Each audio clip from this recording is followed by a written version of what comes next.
Hello guys, Malayattoor പെരുന്നാളായതുകൊണ്ട് തന്നെ ഞാനും ചേട്ടനൊക്കെ മലയാറ്റൂർ മല കയറാൻ പോയിട്ടാണ് കേട്ടോ.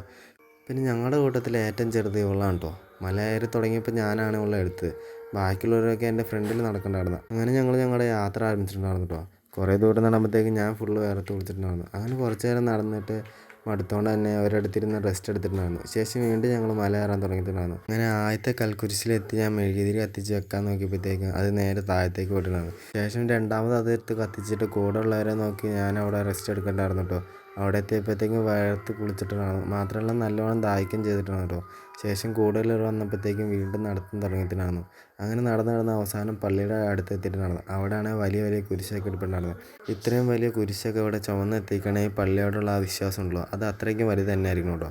അങ്ങനെ ഞങ്ങൾ ആനകുത്തി പള്ളിയിൽ എത്തിയിട്ടുണ്ടായിരുന്നു കേട്ടോ. അങ്ങനെ ആനകുത്തി ഭിത്തിയും കണ്ടങ്ങനെ നിന്നപ്പോഴാണ് ടുട്ടുമോൾ എൻ്റെ മൂക്കിൽ പിടിച്ച് ഒരു മാന്തി വെച്ചാണ്. അങ്ങനെ ഞങ്ങൾ നേരെ പൊന്നും കുരിശിൻ്റെ അടുത്തേക്ക് എത്തിയിട്ടുണ്ടായിരുന്നു. അവിടെ കയറി പ്രാർത്ഥിച്ചിട്ട് കുറച്ച് നേരം റെസ്റ്റ് എടുത്തിട്ടുണ്ടായിരുന്നു കേട്ടോ. പിന്നെ നേരെ ഗീവർഗീസ് പുണ്യാളുടെ കാൽപ്പാടും കണ്ട് തിരിച്ച് ഞങ്ങൾ പോന്നിട്ടുണ്ടായിരുന്നു കേട്ടോ. പോകുന്ന വഴിക്ക് കുറച്ച് ചേട്ടന്മാർ കുരിശും ചുവന്ന് മല കയറുന്നത് കണ്ടിട്ടുണ്ടായിരുന്നു. അവർക്ക് അത്രയും വിശ്വാസമാണ് മലയാറ്റൂർ മുത്തപ്പനോട്. അങ്ങനെ അതും കണ്ട് ഞങ്ങൾ മല ഇറങ്ങിയിട്ടുണ്ടായിരുന്നു. അപ്പോൾ ഇന്ന് ഇത്രയൊക്കെ ഉള്ളൂ. Bye bye.